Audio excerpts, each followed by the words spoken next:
Welcome back to the interviews in conjunction with the Scottish Hockey Heritage and Half Court Press. You join us again with Alan Veitch in episode 3 of our series.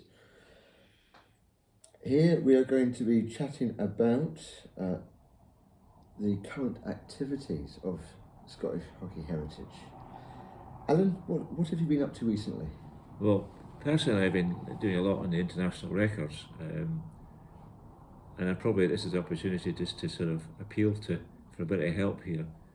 As we move from the paper age prior to 2000 onto the digital age, and when papers either existed but they weren't kept for very long, we've unfortunately lost a lot of the detailed information about international matches played from about 2000 up to about 2014. So if anyone out there has got any information, old team sheets or notebooks, etc., please get in touch. How can they get in touch? Again, through our website, there's an email address on there. We've got our own heritage email address. And, what is the website address? It's scottishhockeyheritage.org with hyphens in between, Scottish Hockey and Heritage.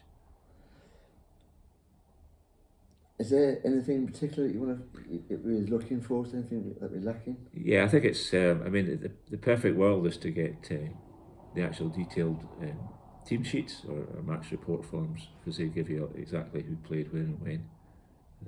At the moment, we've probably only got details of the squad members for most of these tournaments, but we don't actually have the detailed match, who played in the match. I mean, I know that in the current world that most squads of 16, 18 is probably now is most players get on, but it's not always the case. There could be an injury or two, etc. So we're in danger of just having a slightly inaccurate record, but so we're trying to get as accurate as possible. So I speak for outdoor men and women, and also speak for indoor men and women, because we've got to get to those records fairly soon as well. Other things in the go, we did a project recently to document all the cups and trophies which Scottish Hockey hold in their collection, as it were. There was a time when the winners of all the leagues and cups would get the trophy, which was obviously passed from club to club. I know more recently it tends to be a one-off trophy presented, but there's quite a lot of older trophies held in Scottish Hockey, so we've captured all of those. There are some gaps, so we're still trying to close up those gaps. Other things on the go, we've one of our not core members, but Josh Pate, who's involved with Western Hockey Club, he did a fantastic project recently on the World War One and World War Two casualties. This is internationals who sadly lost their lives in both those conflicts. So he's researched every single one of those and got a biography about them, not just about their hockey career, but about their military career and their working life as well. And we've got pictures of those, and all of that information is on our website. So it's really it's well worth a read. So that's kind of some things on the go. Oral histories, again, as I mentioned, one of the earlier parts, is something we want to get going in big style, because there's lots of information out there. Of course, we have the Dennis Hay interviews available on the Scottish Hockey Heritage YouTube channel, yes, the Half Court Press YouTube channel, and the Half Court Press podcast. Yeah, certainly highly recommended. For Dennis, sure many of you'll know, is involved with hockey from international player for Scotland from the early 60s, represented Great Britain, became Scottish hockey coach on the women's side. He was involved in the Scottish indoor internationals when they first kicked off for the men, and then he went on to coach GB women in the Olympics when they got a bronze medal. So he's got fantastic heritage, and there's a great set of interviews with Theo and Dennis, well worth looking at. Is it worth chatting a bit more about the CAP project? Yeah, I think it's getting there. It's been quite tricky to bottom out exactly what were termed internationals, because as the game's evolved a bit, there's been quite a lot of what's termed training weekends, so you're never quite sure when internationals were capped, when they were not capped. But So this up- is, yeah. this is for the uninitiated. The little piece of memorabilia has a lovely cloth cap that Yes, you can wear yeah. to denote Yeah. international representation.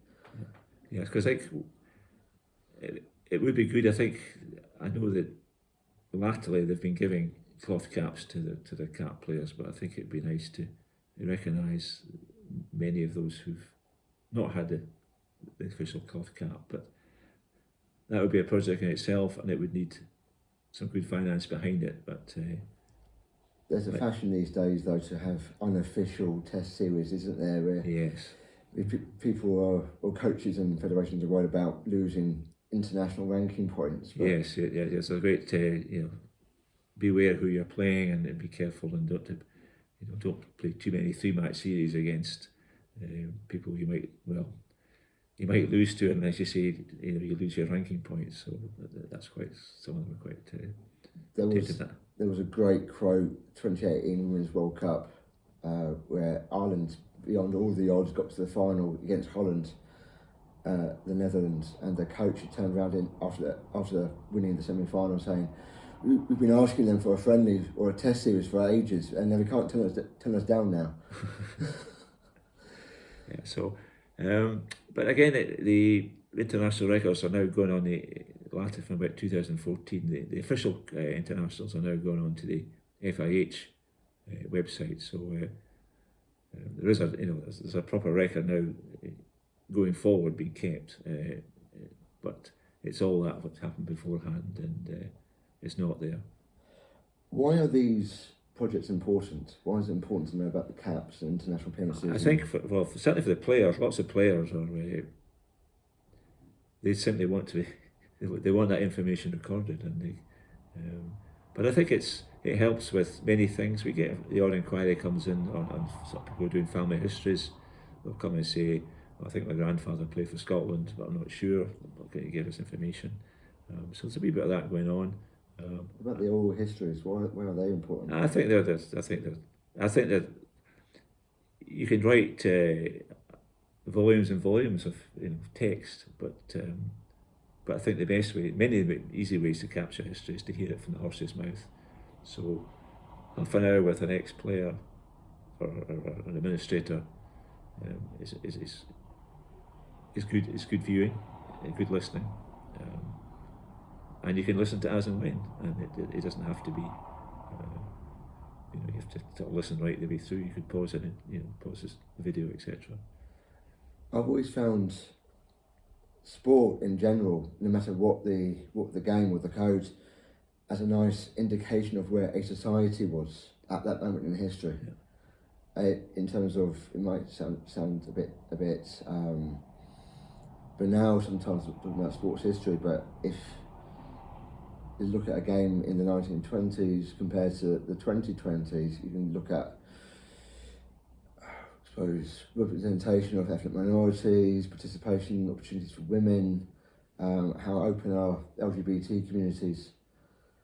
Yeah, it's you're right. I think it's if you look at the sort of the earlier games, there was clearly. Be careful with choosing my words, but clearly sort of those and such those probably got to play and others didn't, and I think it's great nowadays that opportunities are out there for all shapes and sizes to get involved, and it probably helped in days gone by if you went to probably the right school, the right university. It helped to progress your hockey career. I'm sure that's not the case nowadays. I think it's there's a sort of good structure in there now, which all the way from very young to the junior ranks up to the senior ranks.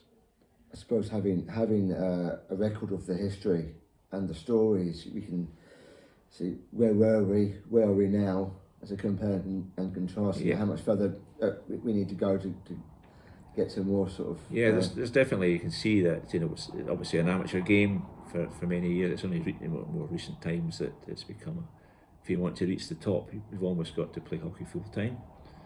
Particularly if you want to get to the GB side, you have to become a full-time hockey player. That's just the way it is. I was fortunate in my kind of playing days. I played against played with and against lots of internationalists, and that's because that's what everyone did. You just played and Amateur level. amateur level. We would play games on Sundays as friendlies. You would go on tours, and you know, international players would be playing with the people from the 4th 11. But that was just part of the fun, and but that's a different game now. I understand all that stuff, but I was lucky. Alan, thank you so much.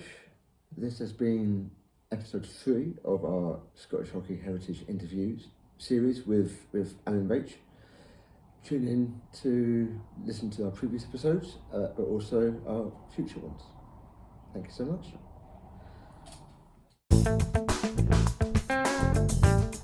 Teo McLeod, producer of the Half Court Press podcast, has published a book via Amazon. A Little Book About Hockey is now available from the Amazon website.